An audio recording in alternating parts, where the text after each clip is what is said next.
yesterday I saw, that protest had started. I was really surprised to see them actually in the hospitals protesting. Um, and of course, the retirees, coming out. And what I was curious about is what are your thoughts of the protests continuing and also of a third blackout as a result?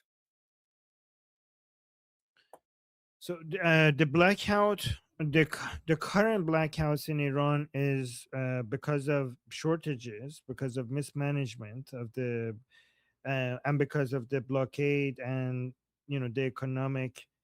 So we're gonna have a lot of that. So the I don't know, because the blackout that you're talking about is electricity blackout.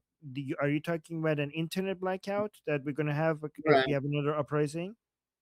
Yes, that's what I'm asking. I'm asking if you think it's possible we're going to have another uprising based on what happened yesterday, and if there would be another, actual blackout, not caused by what's going on right now, but caused by, Yes. the regime Okay. shutting things down.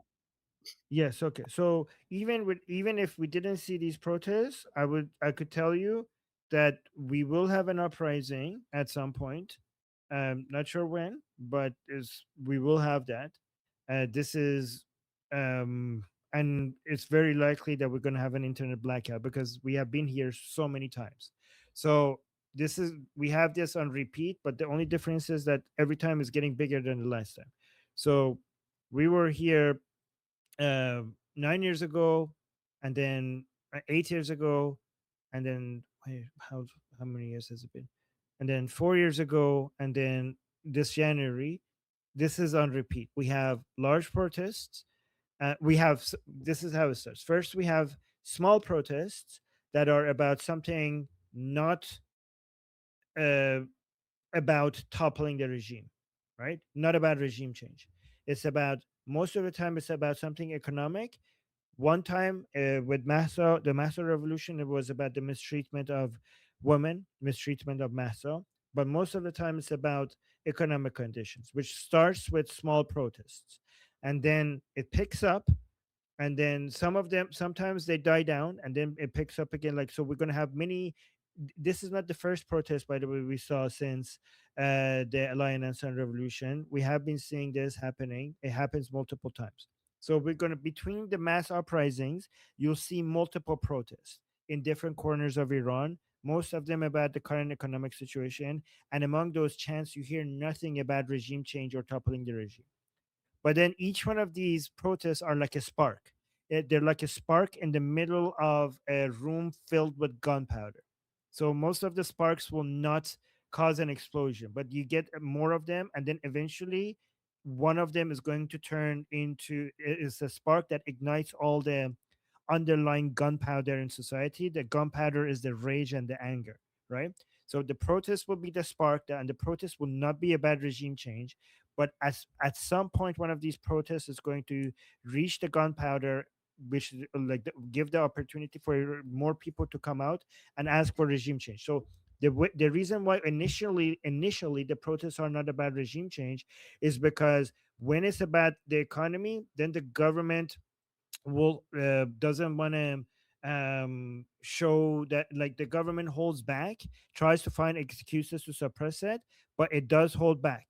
And if any of the but they watches carefully, if the nature of the process about protest is about regime change, then it cracks down. So when the numbers are low, people don't ask for regime change. They keep complaining about the current economic situation.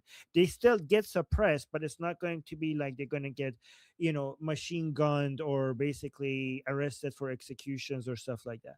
But then as it grows, as soon as the people see, if it turns into something bigger, every single time the people find safety in numbers, and then the nature of the chants change from complaining about economic situations to asking for regime change. As soon as the number gets up, uh every single time, then the nature of the chants changes to regime change, because the people in the crowd see safety in numbers, right? And then it gets once that happens, it gets bigger and bigger and bigger until the regime puts a stop to it by coming in and, you know, spilling blood. And so every single time the protest got bigger, every single time the regime came and did a more extreme version of suppression of the protests, and every time the level of the suppression was so high that people said that this was the last one and there will be no uprising like this happening ever again. And every single time they were wrong, and the next uprising happened again, right? And almost and the last two times we had a complete internet blackout, and the expectation is that in the next uprising we will also have another internet blackout. Does that answer your question? Sort of. I understand the history. I was just curious if you thought that we were going to actually see another unarmed protest, based on what was happening yesterday. And, if I remember right, isn't the calculation something like 2 or 3 or 4 days of, protesting before they start to crack down and, you know, um, incorporate the blackout? No. So the protest itself is not going to make them put a blackout. The protest has to lead to an uprising. Okay, so the difference between these protests and an uprising, the uprising is at a much bigger scale, and these are protests right now. These are small protests. They're not going to do a blackout unless these protests turn into an uprising, and usually it's unpredictable which protests would lead to an uprising.